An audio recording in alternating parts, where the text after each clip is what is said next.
ನಾರದರು ನಾರಾಯಣನ ಧ್ಯಾನಿಸುತ್ತಾ ಬರ್ತಾ ಇದ್ದಾರಂತೆ. ಎದುರುಗಡೆಯಿಂದ ಕಲಿಪುರುಷನಾಗಿರ್ತಕ್ಕಂಥ ಪರಮಾತ್ಮ ಬರ್ತಾ ಇದ್ದಾರಂತೆ. ಆಗ ಕಲಿಪುರುಷನಾಗಿರ್ತಕ್ಕಂಥರು ಕಲಿಯುಗಕ್ಕೆ ಕರ್ತವ್ಯ ಪಾಲಕರಾಗಿ ನಡೆದಕ್ಕ ಕರ್ತವ್ಯವನ್ನು ಪಾಲನೆ ಮಾಡ್ಕೊಂಡು ಕಲಿರಾಜನಾಗಿ ಬರ್ತಾ ಇರೋದು ಹೊರತು ಶನೇಶ್ವರನಾಗಿಲ್ಲ. ಆಗ ಎದುರುಗಡೆ ಬರಬೇಕಾದಾಗ ಅಲ್ಲೇನಾಗಿದೆ, ನಾರದರು ಎದುರುಗಡೆ ಬಂದಾಗ ಅಲ್ಲಿ ಕೇಳ್ತಾ ಇದ್ದಾರಂತೆ ನಾರದರು, ಏನಪ್ಪಾ ಕಲಿರಾಜ, ಎಲ್ಲಿ ನಿನ್ನ ಪ್ರಯಾಣ?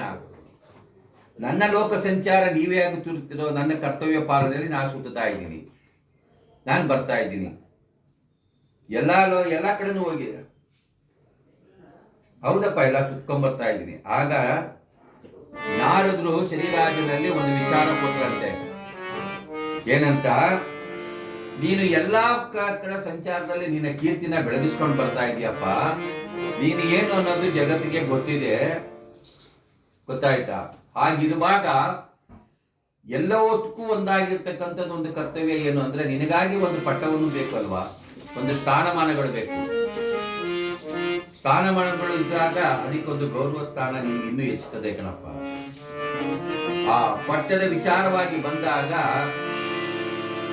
ಯಾವ ಕಲಿರಾಜನಿಗೆ ಮನಸ್ಸು ಚುರುಕಂತು. ಆ ಪಟ್ಟವನ್ನು ನಾವು ಯಾವ ರೀತಿ ಸಂಪಾದನೆ ಮಾಡಬೇಕು, ಯಾರಿಂದ ಸಂಪಾದನೆ ಮಾಡಬೇಕು? ಆಗ ಯಾವ ನಾರದ ಮಹಾಮುನಿಗಳು ಒಂದು ವಿಚಾರವನ್ನು ಹೇಳ್ತಾ ಇದ್ದಾರಂತೆ. ಯಾರ ಹತ್ರ? ಕಲಿರಾಜನ ಹತ್ರ. ಅಪ್ಪ, ನಾನು ಲೋಕ ಸಂಚಾರವನ್ನು ಮಾಡ್ಕೊಂಡು ಎಲ್ಲಾ ದೇಶ ವಿದೇಶಗಳ ನಾಡುಗಳನ್ನ ಸುತ್ಕೊಂಡ್ ಬಂದಿದ್ದೀನಿ, ಲೋಕಗಳೆಲ್ಲ ತಿರುಗಿ ಬಂದಿದ್ದೀನಿ.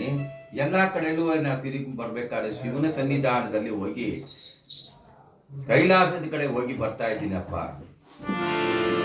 ಆಗ ಕಲಿರಾಜ ಕೇಳ್ತಾರೆ, ಕೈಲಾಸದ ಕಡೆ ಹೋದಾಗ ಕೈಲಾಸದಲ್ಲಿ ಹೇಗೆ ನನ್ನ ಗುಣಗಾನ ಯಾರು ಮಾಡ್ತಾ ಇದ್ದಾರ? ನನ್ನನ್ನು ಆರಾಧನೆ ಮಾಡ್ತಾ ಇದ್ದಾರ? ನನ್ನನ್ನು ಕೇಳ್ತಾ ಇದ್ದಾರ? ಅಪ್ಪ, ನಾನೇ ಪರೀಕ್ಷೆ ಮಾಡೋದಕ್ಕಿಂತ ಹೆಚ್ಚಾಗಿ ಕೇಳೋಕ್ಕಿಂತ ನಾನೇ ಪರೀಕ್ಷೆ ಮಾಡಿದ್ದೆ. ಏನಂತ ಅಂದ್ರೆ, ಶಿವನಲ್ಲಿ ಹೋಗಿ ಶಿವ ಎಲ್ಲವ ಲೋಕವನ್ನು ಸಂಚಾರ ಮಾಡ್ಕೊಂಡು ಬರ್ಬೇಕಾದ್ರೆ ಎಲ್ಲಾ ಕಡೆನೂ ನಿನ್ನ ಕೀರ್ತಿ ಜನಮರವಾಗಿದೆ ಅಂತ ಹೇಳಿ ನಾ ವಿಚಾರವನ್ನು ಕೊಟ್ಟಾಗ, ನಿನ್ನನ್ನು ಹೀಯಾಳಿಸ್ಕೊಂಡಿದ್ದೆ, ಕರ್ತವ್ಯ ಪಾಲನೆ ಕೊಟ್ಟಿರೋರು ನಾವು, ಅವನ ಕರ್ತವ್ಯ ಅವ್ನು ಮಾಡ್ಬೇಕು ಅಂತ ಹೇಳಿ ನಿನ್ನನ್ನ ಹೀಯಾಳಿಸ್ಕೊಂಡು ಉದಾಸೀನ ಮಾಡೋದು ಕಣಪ್ಪ. ಅವಾಗ ಅಂದಾಗ ಅಷ್ಟು ಕೇವಲವಾಗಿ ನನ್ನನ್ನ ಹಾಗಾದ್ರೆ ನೀವೇನ್ ಮಾಡೋದು ಅಂತ ಕೇಳಿದಾಗ, ಇದು ಸಣ್ಣದಾಗಿ ನುಡಿ ತಗೊಂಡು ಹೋಗ್ತಾ ಇದ್ದೀನಿ. ಆ ಸಂದರ್ಭದಲ್ಲಿ ಏನಾಗಿದೆ, ಶಿವನ ಮೇಲೆ ಈ ಕಲಿಪುರುಷನಿಗೆ ಒಂದು ದೃಷ್ಟಿ ಬದಲಾವಣೆ ಆಗ್ತದೆ.